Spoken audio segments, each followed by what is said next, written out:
14 अगस्त 1947 वह दिन जिसका इंतजार सारे भारतवासियों को था। आज उन्हें अंग्रेजी हुकूमत से आज़ादी मिलने वाली थी। सभी के चेहरे पर आज़ादी को लेकर खुशी थी, क्योंकि लगभग 200 सालों बाद उन्हें ब्रिटिश हुकूमत से आज़ादी मिलने वाली थी।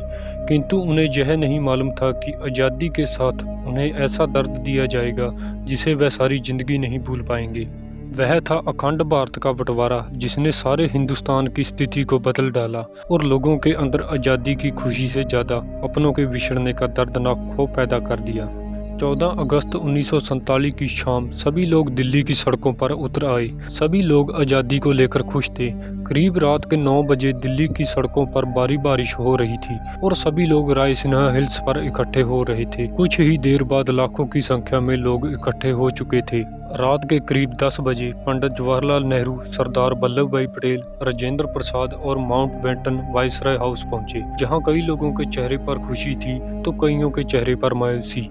फिर पंडित जवाहरलाल नेहरू अपनी स्पीच शुरू करते हैं और कहते हैं, At the stroke of the midnight hour, when the world sleeps, India will awake to life and freedom.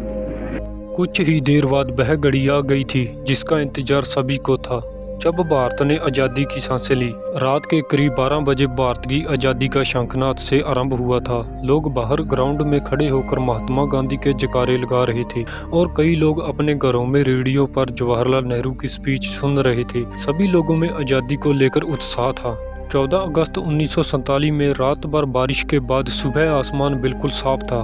करीब 8:30 बजे पंडित जवाहरलाल नेहरू और उनके कैबिनेट ने शपथ ली और ब्रिटिश कंपनी का झंडा उतारकर तिरंगा झंडा लहराया गया, जिसे देखकर सभी बहुत खुश हुए, क्योंकि इसका इंतजार कई सालों से था। अब हम अंग्रेजी हुकूमत से आज़ाद हो गए थे। जब दिल्ली में आज़ादी का जश्न मनाया जा रहा था, तब महात्मा गांधी पश्चिम बंगाल में थे। वो देश में शांति का प्रयास कर रहे थे, किंतु अब वह घड़ी आ चुकी थी जिसका किसी को कोई आभास नहीं था।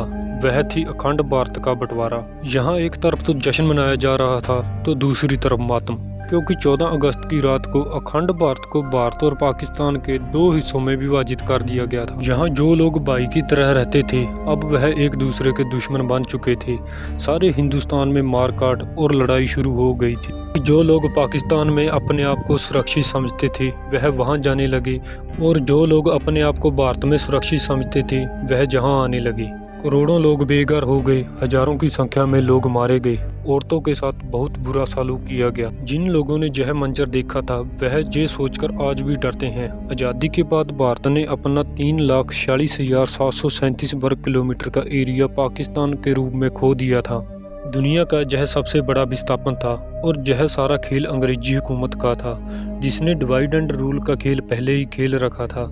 अंग्रेजी सरकार ने ही हमें हिंदू और मुस्लिम के नाम पर बांट दिया था। आज़ादी के पहले कैसे हम इकट्ठा रहते थे, इसकी एक वजह यह थी कि मोहम्मद जिन्ना आज़ाद भारत के प्रथम प्रधानमंत्री बनना चाहते थे, किंतु महात्मा गांधी जवाहरलाल नेहरू को पहले ही प्रधानमंत्री बनाने की बात कर चुके थे, जिससे मोहम्मद अली जिन्ना ने अपना अलग देश मांगा, जिससे यह सारा फसाद शुरू हुआ, जो 15 अगस्त 1947 को जा खत्म हुआ। इसी दिन रेड क्लिफ रेखा खींचकर अखंड भारत के 2 हिस्से कर दिए गए। दोस्तों, भारत कई सालों से आज़ादी के लिए लड़ रहा था, जिसमें हजारों की संख्या में योद्धाओं ने अपना बलिदान दिया, और अंग्रेज यह बात जानते थे कि हिंदुस्तान अब आज़ाद होने वाला है, और जाते जाते वह अपना खेल खेल गई और भारत के ही लोगों को एक दूसरे के खिलाफ कर 2 देशों में बांट गई, जिसका दुख भारत को आज तक है। जो लोग पहले अपने आप को एक दूसरे का भाई मानते थे, आज वह एक दूसरे के दुश्मन है। अंग्रेजों ने हमारे ऊपर इतने जुल्म किए हैं कि आज भी सोचने पर डर लगता है। और दूसरी तरफ जब वह देश छोड़कर जा रहे थे,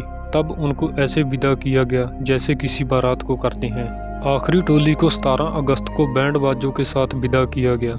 यह थी कहानी हमारी आज़ादी की। क्या जिन वीरों ने देश के लिए बलिदान दिया था वह ऐसे देश को देखना चाहते थे?